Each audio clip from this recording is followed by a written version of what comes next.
हरिः ओम् श्रीगुरुभ्यो नमः। हरिः ओम्। वैकृतिकरहस्यं ऋषिरुवाच त्रिगुणा तामसी देवी सात्विकी या त्रिधोदिता सा शर्वा चण्डिका दुर्गा भद्रा भगवतीर्यते। வைக்கிருத்திக ரகசியம் இந்த செகண்ட் ரகசியம். இதில் வந்து ரிஷி சொல்கிறா என்ன சொல்கிறான்னா, நம்ம வந்து 3 சரித்திரங்களே பார்த்தோம் இதுக்கு முன்னால். தேவி மகாத்மியம் தொடக்கத்தில் பிரதம சரித்திரம், மத்தியம சரித்திரம், உத்தம சரித்திரம் 3 சரித்திரத்தை பார்த்தோம். அந்த 3 சரித்திரம் இந்த கதைகள்.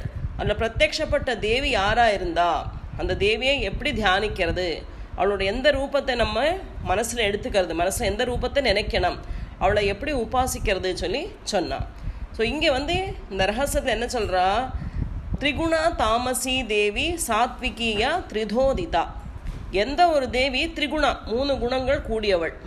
ஓகே, 3 குணம் சத்வ ரஜோ தமஸ் குணங்கள், 3 குணங்களும் கூடியவளாக இருக்காளோ அந்த ஆதி மகாலட்சுமி. பிகினிங்கில் சொன்னோமே, அந்த ஆதி மகாலட்சுமி அந்த தேவி தான் தாமசி தேவியாக இருக்கப்பட்ட மகாகாளியாக இருக்கா. அந்த 3 குணங்களும் உள்ள தேவி நாளை பார்த்த ஆதி மகாலட்சுமி தான் தாமசிக குணமாக எடுத்துட்டு அவள் மகாகாளியாக இருக்கா. அதே மாதிரி சாத்விகியாக இருக்கா, சத்துவகுணங்களோட கூடிய சரஸ்வதி தேவியாக சத்துவகுணத்தோடு இருக்காளாம். ஸோ அந்த தேவி ஒரே சக்தி உள்ள தேவி த்ரிதவா மீன்ஸ் 3 குணங்களோட இருக்கா சொல்லி சொல்கிறா. அந்த தேவி வந்து ஷர்வா, அவளுக்கு நிறைய பேர், அதுலலாம் ஒரு பேர் சொல்கிறா. சா அவள் வந்து ஷர்வா, சண்டிகா, துர்கா, பத்ரா, பகவதி. இந்த மாதிரி இந்த தேவிக்கு ஷர்வான்னு பேர், சண்டிகா, துர்கா, பத்ரா, பகவதி பல விதமான பேர்லாம் அறியப்பட்டவளாக இருக்கா. ஒரே தேவி தான் 3 குணங்கள் இருக்கிறதுனால 3 தேவியாக இருக்கா. அந்த 3 தேவி 3 குணத்தை ரெப்ரசன்ட் பண்ணுறது. ஸோ அந்த மாதிரி உள்ள தேவிக்கு பல பேர்கள் இருக்குன்னு சொல்லி ரிஷி அந்த ராஜான்னு சொல்கிறாங்க. யோக நித்ரா ஹரே ருக்தா மகாகாளி தமோ குணா மதுகைடபநாசார்த்தம் யாம் துஷ்டா வாம்புஜாசனஹ. யோக நித்ரா ஹரே ருக்தா மகாகாளி தமோகுணா. இங்கே வந்து பிரதம சரித்திரத்தில் பார்த்தோம் நம்ம. பிரதம சரித்திரம் என்னது, மதுகைட்டப வதம் பண்ணதா பிரதம சரித்திரம். ஸோ அங்கே வந்து தேவி யாராக இருந்தா, காளியாக இருந்தா. அவள் என்ன குணத்தில் இருந்தா, தமோ குணமாக இருக்கப்பட்ட தேவி. ஸோ பிரதம சரித்திரத்தில் பார்த்த தேவியை பற்றி சொல்கிறா இங்கே அந்த ரிஷி. அம்புஜாசனா பிரம்மா தானே இந்த மதுகைடபனை வதம் பண்ணுறதுக்கு வேண்டி தேவியை பிரார்த்திக்கிறா, ஸ்துதி பண்ணுறா இல்லையா. நம்ம பார்த்தோமே யா தேவி சர்வபூதேஷு அந்த ஸ்துதி, அப்புறம் ராத்திரி சூக்தம் எல்லாம் சொல்கிறா இல்லையா. ஸோ அதான் பிரம்ம ஸ்துதிச்ச ஸ்துதிகள். தேவி யோக நித்ராவை நினச்சி ஸ்துதிக்கிறா. ஸோ அவரை அந்த ஸ்துதிக்கிறாளே அந்த தேவி என்னத்தினால ஸ்துதிக்கிறா, மகாவிஷ்ணுவோட யோக நித்ரையை போகிறதுக்கு வேண்டி. யோக நித்ரா எதனால அவர் தூங்குறா, மகாவிஷ்ணுவுக்கு தமோ குணம் இருக்கிறதுனால தான் அந்த யோகா நித்ரால அவர் தூங்கிட்டு இருக்கா. ஸோ அந்த தமோ குணம் உள்ள ரூபத்தில் இருந்த அந்த தேவி யாரு, மகாகாளி சொல்லப்பட்ட தேவி. இந்த மகாகாளியை தியானம் பண்ணுறா பிரம்மதேவன். ஸோ தட் அவள் அந்த மகாவிஷ்ணுவோட யோகா நித்ராவை விட்டு போவள். அவள் விட்டு போனால் தான் மகாவிஷ்ணு வந்து மதுகைடவன் கூட யுத்தம் பண்ணி அவளை துவம்சம் பண்ண முடியும்னு சொல்லி. ஸோ அந்த மகாகாளி வந்து தமோ குணமாக இருக்கப்பட்ட தேவி சொல்லி சொல்லறா. ஸோ 3 தேவி இங்கே சொல்லியாச்சு. சத்வகுணம், ரஜோகுணம், தமோ குணத்தில் இருக்கப்பட்ட தேவி. அவளை எப்படியெல்லாம் நம்மளை ஆராதிக்கணும், அவளை எப்படி இருக்கா, அவளோட ரூபம் எப்படி இருக்குது, என்ன ஆயுதங்களை பிடிச்சுட்டு இருக்கா, எல்லாம் ஒரு ஸ்லோகத்தில் வருது. தசவக்த்ரா தசபுஜா தசபாதாஞ்சன பிரபா விஷாலயா ராஜமானா த்ரிம்ஷல்லோச்சனமாலயா. தசவக்த்ரா தசபுஜா தசபாத அஞ்சன பிரபா. தமோ குணத்தில் உள்ள தேவி வந்து தசவக்த்ரா 10 முகங்கள் கூடியவளாம் அந்த தேவி. தசபுஜா 10 கைகள் இருக்கு, புஜங்கள். தசபாதா 10 பாதங்கள், தேவிக்கு 10 காது. அஞ்சன பிரபா, அஞ்சனம்னா என்னது, கண்மஷி சொல்றோம் இல்லையா, கருப்பா இருக்கா சொல்லி. அந்த கருப்பு நிறத்துல ரொம்ப பிரபையோடு இருக்காளாம், பார்க்க அப்படி அழகாம் அவள். அந்த மாதிரி தேவி இருக்கா இவள். விஷாலயா ராஜமானா த்ரிம்ஷல்லோச்சன மாலயா. அவளோட கண்கள் எத்தனை இருக்கா, விஷாலமான கண்கள் அவளுக்கு. 10 முகம் இருக்கிறதுனால அவளுக்கு 30 கண்கள். ஸோ 10 முகம் இருந்தால் எப்படி 30 வரும் நீங்கள் சொல்லுவேன் இல்லையா. எதனால 30 கண்ணு தெரியுமா இருக்காது? கரெக்டு. திரிக்கண் இல்லையா, 3 கண் இருக்கிறதுனால அவளுக்கு 30 கண்கள். திரிம்ஷல் லோச்சன மாலையா, 30 கண்களோட சோபிக்கிறாளாம் இந்த தமோ குணத்துல உள்ள கருப்பு நிறமா இருக்கிறப்பட்ட தேவி மகாகாளி. அந்த மாதிரி அவளோட இதை வர்ணிக்கிற, அவளை எப்படி இருக்கா சொல்லிட்டு. நீ அடுத்து அவள் என்னெல்லாம் வச்சுட்டு இருக்கா கையில ஆயுதங்கள் எல்லாம் சொல்லுவா அடுத்த ஸ்லோகத்துல. ஸ்புரத்தசன தம்ஷ்ட்ராசா பீமரூபாபி பூமிப ரூப சௌபாக்ய காந்தீனாம் சா பிரதிஷ்டா மகாஸ்ரீயஹ. ஸ்புரத்தசன தம்ஷ்ட்ராசா பீமரூபாபி பூமிபா. தேவி எப்படி இருக்கா இங்கே? ஹே பூமிபானா ஹே ராஜாவே, பூமிபானா ராஜாவை அட்ரஸ் பண்றார் ரிஷி. அந்த மகாகாளிக்கு நல்ல பிரகாசிக்கப்பட்ட பல்லா, ஸ்புரத் தசன தம்ஷ்ட்ராசா, நல்ல பிரகாசிக்கிறதோட பல்லெல்லாம் அப்படி நல்ல பளபளான்னு ஒளியோடு இருக்கு. அந்த பல்லோட இடையில என்ன இருக்கா? தம்ஷ்ட்ரா. தம்ஷ்ட்ரானா கோரை பல்கள். அந்த கோரை பல் இருக்கிறதுனால இன்னும் காந்தியோட இருக்கானா தேவி பார்க்கறதுக்கு, அப்படி அழகா இருக்கா. சொல்ற ரூபம் எப்படி இருக்கா? பீம ரூபம். பீம ரூபம் பெரிய ரூபம், பார்க்கவே பயங்கரமா இருக்கு. பெரிய ரூபத்துல இருக்கா இந்த தேவி. எதனால அப்படி இருக்கா? யாரெல்லாம் அவளோட பக்தரை துரோகிக்கிறாளோ, ஒரு பக்தன் தேவியோட பக்தனை யார் இன்னொருத்தன் துரோகிக்கிறானோ அவளுக்கு இந்த ரூபம் பார்த்தா பயப்படுற மாதிரி இருப்பலாம். அவள் பயங்கரமா இருக்கா. அதே மாதிரி யாரொருத்தன் தேவியோட பக்தனா இருக்காளோ அவனுக்கு இந்த ரூபத்தை பார்த்தா தேவி எல்லாம் ஐஸ்வர்யத்தை கொடுக்குற மாதிரி இருக்குமா. அந்த மாதிரி காந்தியோட இருக்காளாம் தேவி. ஸோ அவளை துரோகிக்கப்பட்டவளுக்கு அவள் பனிஷ்மெண்ட் கொடுப்பாள். அதனால பயங்கர ரூபத்தோட இருக்கா. அதே சமயத்துல யாரு தேவி பக்தனா தேவியை உபாசிக்கிறாளோ அவளுக்கு அனுகிரகத்தை கொடுத்து எல்லா ஐஸ்வர்யத்தையும் கொடுக்கப்பட்ட ரூபமா இருக்காம் தேவியோட ரூபம். கருத்த ரூபமா இருக்கா மகாகாளியா இங்கே. ஸோ இது தமோகுணம் நிறைஞ்ச தேவி. இனி அவ கையில ஆயுதங்கள் எல்லாம் வேணுமே. ஸோ ஆயுதம் எல்லாம் என்ன வச்சுட்டு இருக்கான்னு அடுத்த ஸ்லோகத்துல வருது. கட்கபாண கதா சூல சக்ர சங்க புஷுண்டி பிருத் பரிகம் கார்முகம் சீர்ஷம் நிச்சோதத்ருதிரம் ததௌ. ஓகே, ஸோ இங்கே தேவியோட கையில் என்னெல்லாம் வச்சுட்டு இருக்கா சொல்றா.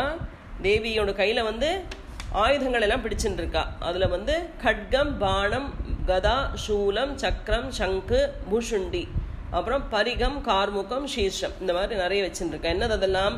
ஆயுதத்தை கட்கத்தை வச்சுட்டு இருக்கா. வாளு, பாணம் இருக்கு கையில், கதை இருக்கு, சூலம் இருக்கு, சக்கரம் இருக்கு, சங்கம் இருக்கு, புஷுண்டி இருக்கு, பரிகம்னா ஒலக்கை, இரும்பு ஒலக்கை, கார்முகம்னா வில்லு, அப்புறம் சீர்ஷம். கார்முகம் சீர்ஷம்னா என்னது?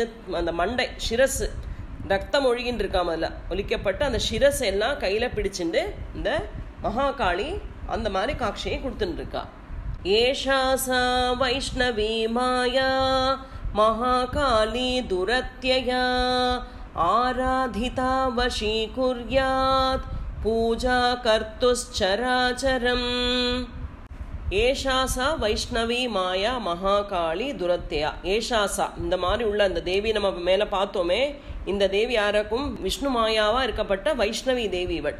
ஸோ இந்த மகாகாளி அவளை ஆராதிச்சால், ஆராதிதா வஷீகுர்யா, நம்மளுக்கு என்னெல்லாம் கிடைக்கும்? ஆராதிச்சால், தேவியை நம்ம வணங்கினால் அவள் அந்த பக்தனுக்கு என்ன வேணும்னாலும் கொடுப்பலாம். யாரெல்லாம் இந்த தேவியை நம்பி அவளை அவகிட்ட கம்ப்ளீட் சரண்டர் ஆகிறாளோ அவளுக்கு அந்த தேவி என்ன வேணும்னாலும் கொடுப்பலாம். பூஜா கர்த்து சராச்சரம். அந்த தேவி சராச்சரம்னு இந்த உலகத்தை எல்லாமே நம்ம வசத்தில் பண்ணிக்கலாமா, நம்ம கண்ட்ரோலில் வச்சுக்கலாம். தட் மீன்ஸ் நம்ம எங்கே போனாலும் நமக்கு ஜெயம் உண்டாகும். எங்கேயுமே நோ சொல்கிற இதே கிடையாது. ஸோ எல்லாம் நம்ம வசத்தில் வந்துவிடுமா. ஸோ தேவி பிரசாதிச்சால் என்ன வேணாலும் கிடைக்கும் நம்மளுக்கு. அது நம்மளால் சொல்லவே முடியாது. அந்த மாதிரி தேவியோட அனுகிரகம் கிடைச்சி விடுமா. எக்ஸாம்பிள் சொன்னால் காளிதாசன். காளிதாசனுக்கு ஒரு அசட குழந்தையா இருந்தவனுக்கு தேவியோட அனுகிரகத்தால் பெரிய மகாகவி ஆயிடுறான் இல்லையா. ஸோ அந்த மாதிரி தேவியோட அனுகிரகம் கிடைச்சாச்சுன்னா அவள் இந்த சராச்சரத்தையே தன்னோட வசத்தில் வச்சுக்கலாமா. அந்த மாதிரி ஒரு அனுகிரகம் தேவி அந்த பக்தனுக்கு கொடுப்பான்னு சொல்லி சொல்கிறான். இனி அடுத்தது இப்போ ஃபர்ஸ்ட் சரித்திரத்தை சொல்கிறோம். இனி மத்தியம சரித்திரம் உள்ளப்பட்ட தேவியை வர்ணிக்க போகிறான் அடுத்த ஸ்லோகத்தில். சர்வதேவ ஷரீரேப்யோ யாவிர்பூதாமித பிரபா திரிகுணா சா மகாலக்ஷ்மீஹ சாக்ஷான் மகிஷமர்தினி. சர்வதேவ ஷரீரேப்யோ யாவிர்பூதா அமித பிரபா திரிகுணா சா மகாலக்ஷ்மீஹ சாக்ஷான் மகிஷமர்தினி.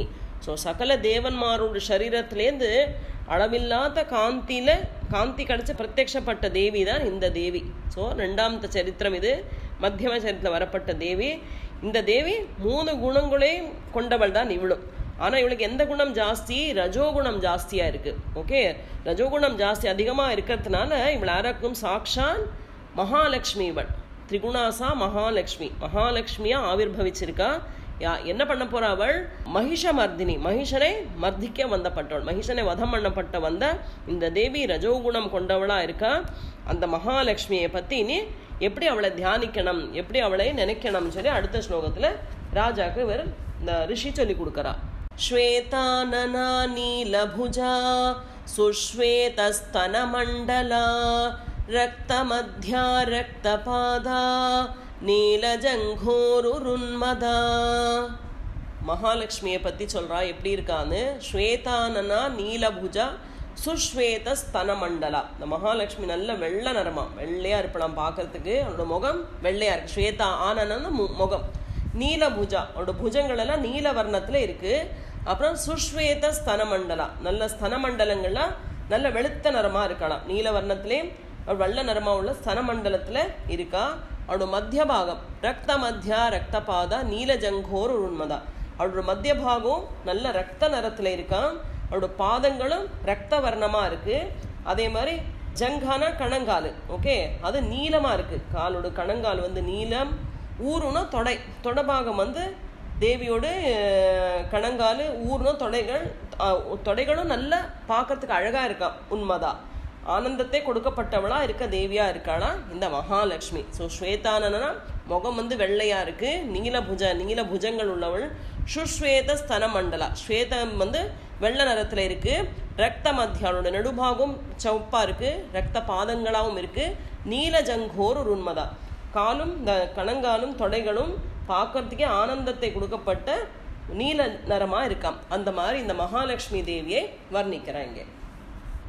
சுசித்ர ஜகனா சித்ர மான்யாம்பர விபூஷணா சித்ரானுலேபனா காந்தி ரூப சௌபாக்யசாலினி. ஓகே, சுசித்ர ஜகனா சித்ர மால்யாம்பர விபூஷணா. தேவியோடு இந்த பின்பாகம் நித்தம்ப பிரதேசம் சொல்லலாம், இடுப்பு பாகத்தை சொல்றாங்க. ரொம்ப அழகா இருக்கான் பார்க்கறதுக்கு, அழகான இடுப்பு அவளுக்கு. அங்க வந்து அதுக்கப்புறம் என்ன போட்டிருக்கா? சித்திரமால்யா வர விபூஷணா. விசித்திரமான மனோகரமா இருக்கப்பட்ட மாலைகள் எல்லாம் தரிச்சுட்டு இருக்கா கழுத்துல. அது மாதிரி வஸ்திரங்களும் ரொம்ப மனோகரமா இருக்க போட்டு இருக்கிற வஸ்திரங்கள், அந்த வஸ்திரத்தால அலங்கரிக்கப்பட்டவளா இருக்காளாம் இந்த தேவி. அப்புறம் வந்து சித்ரானு லேபனா காந்தி, அவளுக்கு நெத்தியில இட்டிருக்கிற அந்த திலகம், குறிக்கூட்டு சொல்லுவோம் திலகம், அந்த திலகம் பார்க்கறதுக்கு ஆச்சரியமா இருக்கும். அந்த மாதிரி திலகத்தை தரிச்சவளாம் இருக்கா. ஸோ எல்லா தேவதைகள் கூட காந்தி பிரபையினால ரொம்ப சௌபாகியசாலியா இருக்காளாம். ரூப சௌபாகியசாலினி, அந்த ரூபத்தை பார்த்தாலே நம்மளுக்கு அப்படி மனசை ஆனந்தம் படுத்தி விடுவாம். அந்த மாதிரி பாக்கியத்தை கொடுக்கப்பட்ட தேவியா இருக்கா இந்த மகாலட்சுமி தேவி. அஷ்டாதசபுஜா பூஜ்யா சா சஹஸ்ரபுஜா சதி ஆயுதான்யத்ர வக்ஷ்யந்தே தக்ஷிணாத கரக்ரமாத். அஷ்டாதசபுஜா பூஜ்யா சா சஹஸ்ரபுஜா சதி. அவரோட கையில் உள்ள ஆயுதத்தை சொல்றாங்க. இந்த மகாலட்சுமிக்கு எத்தனை புஜங்கள்? சஹஸ்ரபுஜா, 1000 புஜங்களாம், 1000 கை உள்ளவளாம் இவள். எதனால 1000 கை? 2 கை நம்மள மாதிரி போராது. எதனால? அந்த லோகத்தை பரிபாலிக்கிறாவள், அதனால அவளுக்கு 1000 கைகளாம். அதனால் 1000 கை, அந்த ஆயிரக்கணக்கான கைகள் இருக்கிறதுனால ஒரு பக்தனுக்கு 1000 கையை வச்சு தியானிக்கிறது ரொம்ப கஷ்டம். அதனால தேவி இங்க அஷ்டாதசபுஜா பூஜ்யா, பூஜிக்கிறதுக்கு வேண்டி 18 கைகள் உள்ளவளா இருக்காளாம். இல்லையா, நம்ம 18 கை நம்ம நார்மலி கோவிலெல்லாம் பார்த்துருக்கோமே, 18 கையில் ஆயுதத்தை வச்சுருப்பாள். ஸோ அந்த மாதிரி 18 கை உள்ளவளை பூஜிக்கிறதுக்கு யோக்கியமானவள் சொல்லி தேவிக்கு இங்கே 18 கையை சொல்கிறா. ஸோ தேவியோட வலது ரைட் சைடில், தட்சிணானா ரைட் சைடு, தட்சிண பாகத்தில் இருக்க கையில் என்னெல்லாம் ஆயுதங்கள் இருக்குன்னு நான் உனக்கு சொல்லித்தரேன்னு சொல்லிட்டு இந்த ரிஷி ராஜாட்ட சொல்கிறாளாம். ஸோ 18 கையில் என்னெல்லாம் ஆயுதத்தை பிடிச்சுன்னு இருக்கா சொல்லி அடுத்த ஸ்லோகத்தில் சொல்கிறா அவர். அக்ஷமாலா ச கமலம் பாணோசி குலிஷம் கதா சக்ரம் திரிசூலம் பரசுஹு சங்கோ கண்டா ச பாஷகஹ. அக்ஷமாலா ச கமலம் பாணோசி குலிஷம் கதா. ஸோ தேவியோட 18 கையில் என்னெல்லாம் இருக்குது சொல்லி ராஜாட்ட சொல்கிறோம். அக்ஷமாலா ஜபமாலை, அப்புறம் கமலம்னா தாமரை, பாணம்னா பாணம் வில்லு, அசீனா வாள், குலிஷம்னா வஜ்ராயுதம் ஆயுதத்தை வச்சுருக்கா, கதை இருக்குது, சக்கரம் இருக்குது, திரிசூலம் இருக்குது, பரசுனா ஆக்ஸு கோடாலி, அப்புறம் சங்கம் இருக்குது, மணி இருக்குது, பாசம், பாசம்னா கயிறு. இந்த மாதிரி இங்கே 12 ஆயுதத்தை கையில் பிடிச்சுருக்கிறது சொல்கிறான். இனி பாக்கி உள்ளது அடுத்த ஸ்லோகத்தில் வருது. சக்தி தண்டச்சர்ம சாபம் பானபாத்திரம் கமண்டலுஹு அலங்கிருத புஜாமேபிஹி ஆயுதை கமலாசனாம். சக்திர் தண்டச்சர்ம சாபம் பானபாத்திரம் கமண்டலுஹு அலங்கிருத புஜாமேபிஹி ஆயுதைஹி கமலாசனாம். ஸோ இந்த தேவி பாக்கி என்னெல்லாம் வச்சுட்டு இருக்கா, பாஷக்கயரோட சொன்னோம். அடுத்தது சக்தி சொல்லப்பட்டது வேல், வேல் இருக்குது. தண்டம்னா ஒரு வடி இருக்குது கையில். சர்மம் சொல்லப்பட்டது பரிகம் ஷீல்டு. சாப்பம்னா வில்லு. பானபாத்திரம் ஒரு பாத்திரத்தை எப்போவுமே கையில் வச்சுருப்பாள், பானபாத்திரம். கமண்டலு, கமண்டலு இந்த மாதிரி ஆயுதங்கள் எல்லாம் ஆயுதங்களால் அலங்கரிக்கப்பட்ட வஸ்துகளால் இருக்காளாம் அவன். அந்த ஆயுதத்தால் அலங்கரிக்கப்பட்ட தேவியா தன்னோட 18 கைகளை அலங்கரிச்சுன்னு இருக்காளாம். ஸோ எங்கே உட்காந்துட்டு இருக்கா, கமலாசனாம். கமலாசனம்னா கமலம்னா பத்மம், தாமரையே ஆசனமாக கொண்டவளாக இருக்கா. ஸோ 18 கைகள் தேவிக்கு.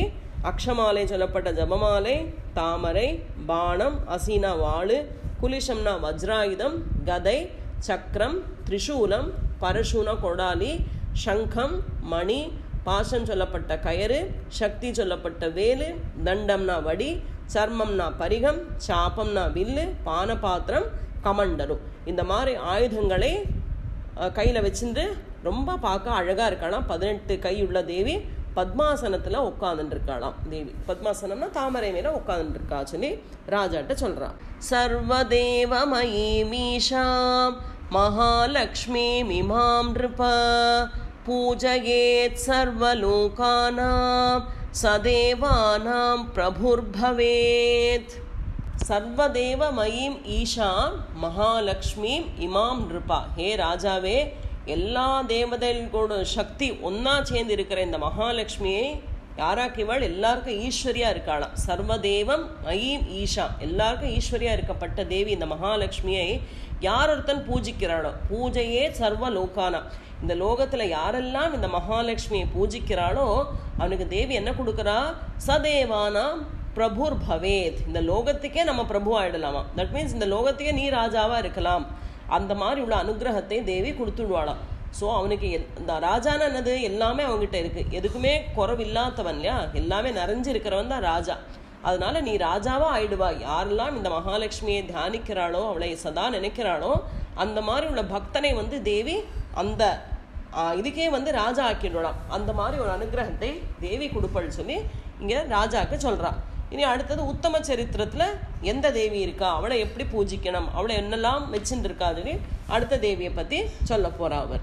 கௌரி தேகாத் சமுத்பூதா யா சத்வைக குணாஸ்ரயா சாக்ஷாத் சரஸ்வதி புரோக்தா சும்பாசுர நிபர்ஹிணி. கௌரி தேகாத் சமுத்பூதா யா சத்வைக குணாஸ்ரயா, எந்த ஒரு தேவி சத்வகுண பிரதானையாகி இருக்கப்பட்டவாளோ அவள் எங்கேருந்து வந்தா, கௌரி தேகாத், கௌரியோட தேகத்திலேருந்து வந்த தேவி. அவள் எதுக்கு வந்திருக்கா, சும்ப நிபர்ஹிணி, சும்பாசுர நிபர்ஹிணி, சும்பா அசுரன் மாறையெல்லாம் நிகிரகிக்கிறதுக்கு வேண்டி, அவளை வதம் பண்ணுறதுக்கு வேண்டி சாக்ஷாத் சரஸ்வதியாக வரா. அவள் சரஸ்வதி ரூபத்தில் வரா. இங்கே சத்வகுணம் இந்த தேவிக்கு. இந்த சரஸ்வதியை எப்படி பூஜிக்கிறது, எந்த ரூபத்தில் தியானிக்கணும்னு சொல்லி நான் சொல்கிறேன் உனக்கு சொல்லி ரிஷி சொல்கிறா. ஸோ கௌரி தேகத்திலேருந்து வந்தப்பட்ட தேவி சத்வகுணத்தில் இருக்கிறவள், அவள் சரஸ்வதி தேவியாக வரா. எதுக்குன்னா சும்ப நிஷும்பன் சொல்லப்பட்ட அசுரர்களெல்லாம் வதம் பண்ணறதுக்கு வேண்டி இந்த தேவி வரா.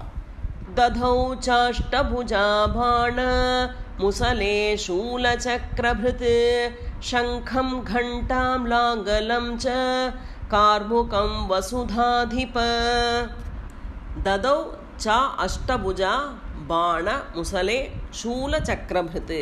ஹே ராஜாவே, வசுதாதிபன ராஜா, ஹே ராஜாவே, இந்த மகா சரஸ்வதி கௌரி தேகத்திலேருந்து வந்த சத்குணம் உள்ள தேவி மகா சரஸ்வதிக்கு 8 கைகளாம். இங்கே அஷ்டபுஜா 8 கைகள் உள்ளவளாக இருக்கா. அந்த கையில் எல்லாம் வச்சுருக்கா, பானத்தை வச்சுருக்கா, முசலம்னா உலக்கை, சூலம் வச்சுருக்கா, சங்கம் இருக்குது, சக்கரம் இருக்குது, மணி இருக்குது, லாங்குலம்னா கலப்பை, கார்முகம்னா வில்லு, இதெல்லாம் தரிச்சவளா இருக்காளாம் இந்த சாத்விக குணமுள்ள சரஸ்வதி தேவி.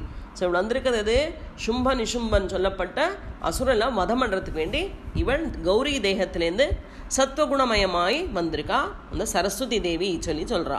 ஏஷா சம்பூஜிதா பக்தியா சர்வஜ்ஞத்வம் பிரயச்சதி நிசும்பமதனி தேவி சும்பாசுரநிபர்ஹிணி. ஏஷா சம்பூஜிதா பக்தியா சர்வஜ்ஞத்வம் பிரயச்சதி நிசும்பமதனி தேவி சும்பாசுர நிபர்ஹிணி. சும்பனை மதனம் பண்ணா வதம் பண்றது, மதனம் செய்தவளும் நிசும்பனை நிகிரகிச்சவளும், எல்லாம் மீனிங் உண்டா. நிகிரகிக்கிறது, மதனம் பண்றது, வதம் பண்றதுன்னா கொல்லப்பட்டுறது. ஓகே, சும்பனை நிசும்பனை கொல்லப்பட்ட தேவி யாருக்கும் சரஸ்வதி தேவி. அந்த சரஸ்வதி தேவியை யாரொருத்தன் ஏஷா சம்பூஜிதா பக்தியா, எப்போதும் பக்தி ஸ்ரத்தையோடு அவளை நீங்கள் பூஜை பண்ணிட்டு இருந்தேன்னா அவளை என்ன கொடுக்குறா, சர்வஜ்ஞத்துவம் பிரயச்சதி. சர்வஜ்ஞம்னா எல்லா ஞானத்தையும் நம்மளுக்கு தந்துவிடலாம். ஞானம் வேணும் இல்லையா, வரும் இது இருந்தால் போகாது, உடம்பு இருந்தால், உடம்புக்கு புத்தி வேணுமே. ஸோ அந்த புத்தியெல்லாம் கொடுக்கப்பட்டவள் சரஸ்வதி தேவி. ஸோ சகல ஞானத்தையும் அந்த பக்தனுக்கு அவள் அள்ளி கொடுத்துடுவலாம். அந்த மாதிரி உள்ள தேவியாக்கம் அவள் சொல்லி சொல்கிறான் இங்கே. இத்யுக்தானி ஸ்வரூபாணி மூர்த்தீனாம் தவ பார்த்திவ உபாசனம் ஜெகன்மாதுஹு பிருதகாசாம் நிஷாமய. ஓ இத்யுக்தானி ஸ்வரூபாணி மூர்த்தீனாம் தவ பார்த்திவா. பார்த்திவானா ராஜா. ஹே ராஜாவே, நான் உனக்கு மகாகாளியை பற்றியும் மகா சரஸ்வதி பற்றியும் மகாலட்சுமி இந்த மூர்த்திகளை எப்படி தியானிக்கணும்னு நான் உனக்கு சொல்லி தந்தாச்சு. இனி அந்த ஆதி மகாலட்சுமி பிகினிங்கில் பார்க்குறோமே, ஆதி மகாலட்சுமியிலேருந்து ஆவிர்பவிச்ச மகாகாளி மகா சரஸ்வதி எப்படி உபாசிக்கிறதுன்னு கேட்டுக்கோ, அதை நான் சொல்கிறேன்னு சொல்லி சொல்லறா. ஸோ இந்த 3 குணங்கள்லேருந்து வந்த தேவியை பற்றி சொல்லியாச்சு.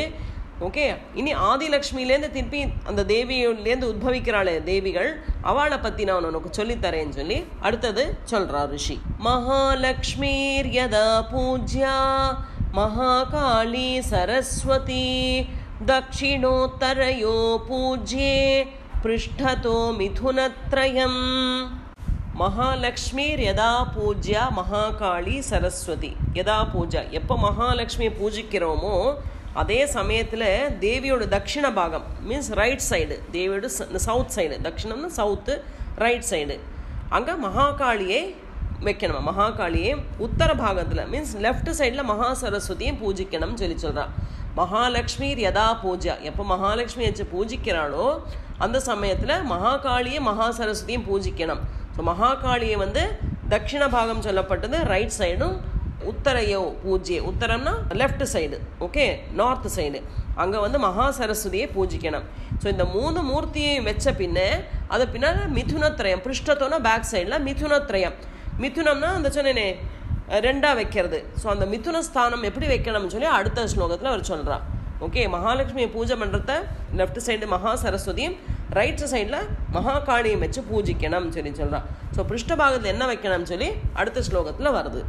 விரிஞ்சேஸ்வரயா மத்தியே ருத்ரோ கௌர்யா ச தக்ஷிணே வாமே லக்ஷ்மியா ரிஷிகேஷः புரதோ தேவதாத்ரயம். விரிஞ்சேஸ்வரயா மத்தியே ருத்ரோ கௌர்யா ச தக்ஷிணே வாமே லக்ஷ்மியா ரிஷிகேஷः புரதோ தேவதாத்ரயம். ஸோ ஃபஸ்ட்டு நம்ம பார்த்தோம் மகாலட்சுமியை வைக்க சொன்னால் மகாலட்சுமியோட ரைட் சைடு மகாகாளி, லெஃப்டில் மகா சரஸ்வதி வைக்க சொன்னா. அதுக்கப்புறம் மிதுனங்களை எப்படி வைக்கணும்னு சொல்லி சொல்கிறா இந்த ஸ்லோகத்தில். ஸோ ஆத்தியம் வச்ச மகாலட்சுமி முன்னால் நம்ம ஃபஸ்ட்டு வைக்கிறோமே, அதனோட மத்திய பாகத்தில் சரஸ்வதியோடு கூட பிரம்மாவை வைக்கணும். ஸோ சரஸ்வதி கிட்டக்க பிரம்மாவும், தட்சிண பாகத்தில் கௌரியை வச்சுருக்கோம் இல்லையா காளியை, அங்கே ருத்ரனே வைக்கணும். ஸோ வாமேனா லெஃப்ட் சைடில், லெஃப்டில் லக்ஷ்மியோடு கூட ரிஷிகேஷன், ரிஷிகேஷனா மகாவிஷ்ணு தான், ரிஷிகேஷனை பூஜிக்கணும். ஸோ இவ 3 தேவிகளை வச்சு அவள் கூட இந்த மிதுனங்கள் வந்தது இல்லையா, மிதுனம்னா அந்த ரெட்டையாக வந்தது தேவதைகள், ஸோ அவளை வச்சு பூஜிக்கணும்னு சொல்லி சொல்கிறா. ஸோ விரிஞ்சி ஸ்வரையா மத்தியே ருத்ரோ கௌரியா ச தக்ஷிணே வாமே லக்ஷ்மியா ரிஷிகேஷா புரதோ தேவதா திரயம். அப்படி 3 தேவிகளையும் 3 தேவன்மாரையும் நம்ம ஸ்தாபிக்கிறோம் இங்கே. அஷ்டாதசபுஜா மத்தியே வாமே சாஸ்யா தசானனா தக்ஷிணேஷ்டபுஜா லக்ஷ்மீஹி மஹதீதி சமர்ச்சயேத். இப்போ வந்து ஃபஸ்ட்டு வச்சோமே அந்த தேவியிலேருந்து திருப்பி சொல்கிறாவா எப்படின்னு என்னவாக்கும், அஷ்டாதசபுஜா மத்தியே வாமே சாஸ்யா தசானனா. மத்திய பாகத்தில் வந்து 18 கை உள்ள மகாலட்சுமி இல்லையா, சென்டரில் மகாலட்சுமி தான் வச்சுருக்கோம். ஸோ மகாலட்சுமியோட லெஃப்ட் சைடில் வந்து 10 முகம் உள்ள மகாகாளியை வச்சுருக்கோம். லெஃப்ட் சைடு மகாகாளி, ரைட் சைடில் வந்து 8 கை உள்ள மகா சரஸ்வதியை வச்சு பூஜிக்கணும். ஸோ இதில் மகாலட்சுமி தான் பிரதான தேவதை, அவள்தான் ஆத்திய தேவதையாக வச்சு பூஜிக்கணும் சொல்கிறான். அஷ்டாதசபுஜா மத்தியே வாமே சாஸ்யா தசானனா தட்சிணே அஷ்டபுஜா லக்ஷ்மிஹி மகதீதி சமர்ச்சயேத்து. ஸோ அவள் தான் பிரதானப்பட்ட தேவி இங்கே மகாலட்சுமி. ஸோ அவளோட மத்தியத்தில் வச்சுருக்கோம். அவளோட இடது பாகத்தில் வந்து மகாகாளியும், வலது பாகத்தில் வந்து 8 கை உள்ள மகா சரஸ்வதியும் வச்சு பூஜிக்கணும் சொல்கிறாங்க.